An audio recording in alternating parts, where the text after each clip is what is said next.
Boy, this didn't take long. Feminists are already bemoaning Captain Marvel. Daisy Phillipson wrote an article for Digital Spy about the major problem with female superheroes. Just real quick, there's already a word for female superheroes: superheroines. Basic English. Learn it, love it, use it. Anyway, I figured someone was bound to write this article because it always follows a big push for so-called diversity. See, there's this thing that happens when people make these diverse stories. They're all boring and generic. Oh, there might be a spectacle or action film, like Black Panther, but when it comes down to the story and the characters, they are oh so bland. Now, fans like me tell these folks this all the time, only to be called sexist and racist and homophobic for not liking the ever so woke, diverse, inclusive, representative paper doll you're trying to pass off as an action figure. And over time, all the sycophants notice it too. It usually takes a couple of goes at it. When a version of this article came out for comics a couple of years ago, it was after the Spider-Woman redesign, so a good year and a half had passed since Carol Danvers bombed in her first outing. With the MCU films, it barely took a week. Daisy says, quote, Captain Marvel continues to smash box office figures. No, it doesn't. It didn't even beat Batman vs. Superman's domestic opening, and that film was considered a failure. With this playful origin story of the character pitched to be the most powerful superhero in the Marvel Cinematic Universe. Yeah, Thor held back a sun. A fucking sun. At best, Captain Mary Sue harnesses the power of a sun. So Thor would tap that ass, and he's more powerful. In the comics, Carol would get trounced by 10-year-old Franklin Richards. She's nowhere near the most powerful character unless you retcon the comics and the MCU to holy hell. But while the fandom can't get enough of Carol Danvers and co. kicking the bad guys' butts in a 90s setting, if you say so, them empty theaters might disagree. Those expecting an impactful feminist tour de force, one that was highly anticipated in the run-up to the film's release, were left feeling pretty damn disappointed.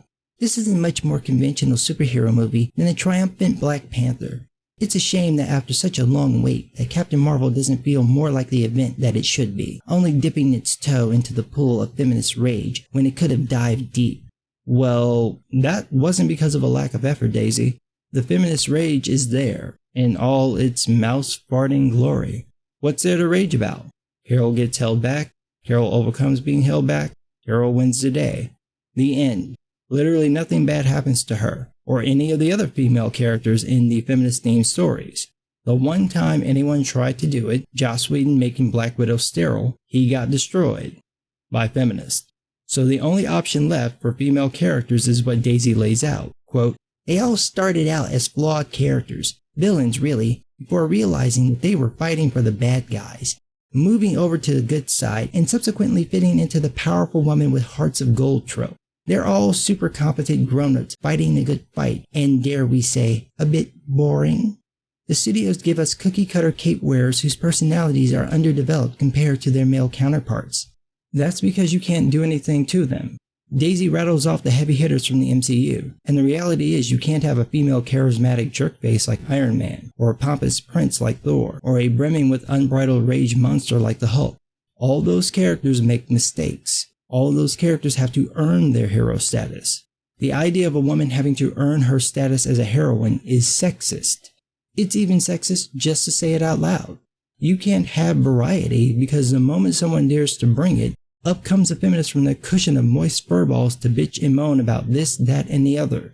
Then, for some reason, Daisy pretends that female-led films are becoming more commonplace, even though we've had several franchises built around female leads. Ironically, Daisy's complaint is really that the films aren't feminist enough. They don't include more intersectionality, like a lesbian relationship. Quote, Then there's a possibility of a lesbian love story. Note the many fans who were outraged Carol and Maria weren't announced as gay in Captain Marvel. 1. Captain Marvel isn't gay. 2. No fans were actually outraged. A handful of internet feminists took time away from fapping to Steven Universe porn to tweet out some bullshit that only you and other nutjobs read. No sane person was outraged that a character 99% of actual Marvel fans don't know anything about didn't turn out to be gay. Nobody. Literally nobody, including actual lesbians, want to see lesbian relationships in the MCU. That's not why they're watching the films.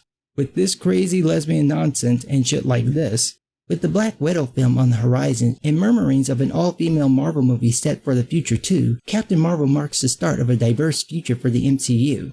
You're going to ruin a viable franchise. There hasn't been a single all-male team-up. Not one. I'm not talking about just in the MCU. I mean, period. I can't think of a single theatrical release where the entire main cast of a superhero film was all male. It's ridiculously bigoted and alienating to demand diversity by creating an all-female version of something that never happened. And don't be fooled by Black Panther's success. Had the film come out before the Avengers, it would have bombed. Hard. Had it come out without his appearance in another film to build hype, it wouldn't have earned more than about $600 million. Lose the weird politicking with the film, so the diverse 99% black cast and predominantly black crew, and you've pretty much lost all the appeal for the film. And the thing about the politicking is that you really only get one chance at that.